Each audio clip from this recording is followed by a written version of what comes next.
हर हर महादेव दोस्तों।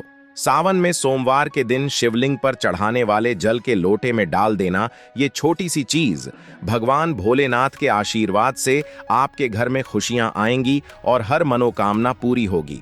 दोस्तों, भगवान भोलेनाथ इतने भोले हैं कि कोई व्यक्ति सच्चे मन से शिवलिंग पर बस एक लोटा जल अर्पित कर दें तो भोलेनाथ उस व्यक्ति को अपना आशीर्वाद देते हैं। और अगर कोई व्यक्ति सावन के महीने में भगवान भोलेनाथ के मंदिर जाकर बेल पत्र अर्पित करें और चढ़े हुए बेल पत्र को प्रसाद के रूप में ग्रहण करें तो भोलेनाथ उस पर अपनी कृपा बनाए रखते हैं, स्वस्थ रखते हैं और हर बाधा को हर लेते हैं। दोस्तों, सावन महीने में भोलेनाथ बहुत ही प्रसन्न मुद्रा में होते हैं और दोनों हाथों से भक्तों पर कृपा बरसाते हैं। इस महीने कोई भी व्यक्ति अगर सच्चे दिल से भगवान भोलेनाथ को पुकारता है तो वह उस व्यक्ति की जरूर सुनते हैं।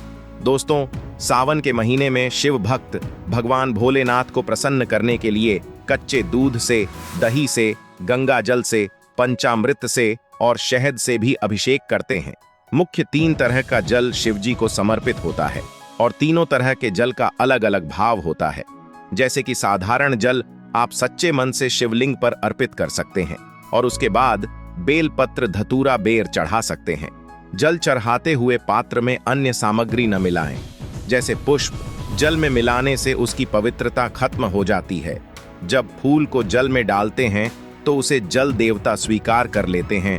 अब ऐसे में बासी फूल शिवलिंग पर अर्पित करना सही नहीं होता, इसलिए पहले जल फिर बाद में पुष्प अलग से चढ़ाए।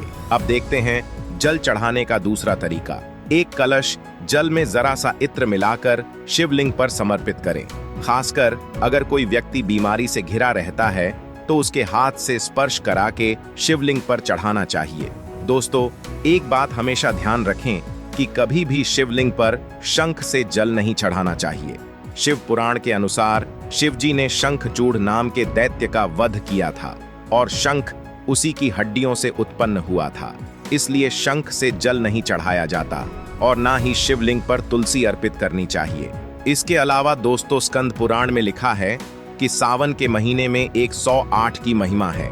सावन के महीने में जब हम शंकर भगवान को 108 चीजें समर्पित करते हैं और उनसे अपनी मनोकामना मांगते हुए ओम नमः शिवाय या श्री शिवाय नमस्तुभ्यं का पाठ करते हैं तो इससे हमारे सभी मनोकामनाएं पूरी होती हैं। ऐसी कौन सी चीजें हैं जिसे 108 की संख्या में हम समर्पित कर सकते हैं, जैसे चावल के दाने, मूंग के दाने, सरसों के फूल, लौंग या गुलाब की पत्तियां या फिर 108 बेलपत्र, बेर या गेहूं के दाने आदि। अब जानते हैं जल चढ़ाने का तीसरा तरीका। यदि आपकी कोई मनोकामना है जो पूरी नहीं हो रही तो इस सावन में एक कलश जल लेकर उसमें 2-4 बूंद गंगा जल मिला लीजिएगा। फिर इसमें कुछ बूंदे गन्ने के रस की डालें और उत्तर दिशा की ओर मुख करके शिवलिंग पर अर्पित करें और अपनी मनोकामना कहते हुए शिव जी से प्रार्थना करें। यह एक महा उपाय है जो सावन में सोमवार के दिन अगर आप करते हैं तो घर में बसी नकारात्मक शक्तियों का नाश हो जाएगा और सकारात्मक ऊर्जा का वास होने लगेगा, जिससे घर में सुख समृद्धि आएगी। पर याद रखना, भूल कर भी कभी नारियल पानी से शिवलिंग का अभिषेक नहीं करना चाहिए। दोस्तों, इसके अलावा देवाधिदेव महादेव को जलाभिषेक करते समय शांत मन से धीरे धीरे जल अर्पित करना चाहिए। बहुत से लोग जब भी शिवलिंग पर जल अर्पित करते हैं तो बहुत तेज धार में जल्दी से अर्पित करके तुरंत हट जाते हैं। यह बिल्कुल गलत है। मान्यता है कि जब हम धीमी धार से महादेव का अभिषेक करते हैं तो वे विशेष रूप से प्रसन्न होते हैं। भोलेनाथ को कभी भी बहुत तेज या बड़ी धारा में जल नहीं चढ़ाना चाहिए। इसके अलावा शिवलिंग पर जल चढ़ाते समय सबसे पहले तांबे के लोटे में जल लेकर दाईं ओर चढ़ाएं, जिसे भगवान गणेश जी का स्थान माना गया है। इसके बाद बाईं ओर जल चढ़ाएं, जिसे भगवान कार्तिकेय का स्थान माना गया है। इसके बाद जलहरी के बीचों बीच उभरे हुए भाग पर जल चढ़ाया जाता है, जिसे भगवान शिव की पुत्री अशोक सुंदरी का स्थान माना गया है।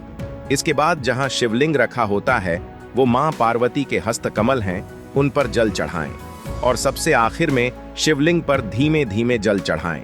इसके अलावा सावन महीने में भगवान शिव को बेलपत्र जरूर अर्पित करें। ध्यान रहे, बेलपत्र 3 पत्ती वाला हो, इसका कोई भी पत्ता टूटा फटा या खंडित न हो। शिवलिंग पर बेलपत्र चढ़ाते समय ओम नमः शिवाय का जाप करना चाहिए। दोस्तों, जानकारी अच्छी लगी हो तो चैनल को सब्सक्राइब करें और कमेंट में जय गौरी शंकर अवश्य लिखें। धन्यवाद।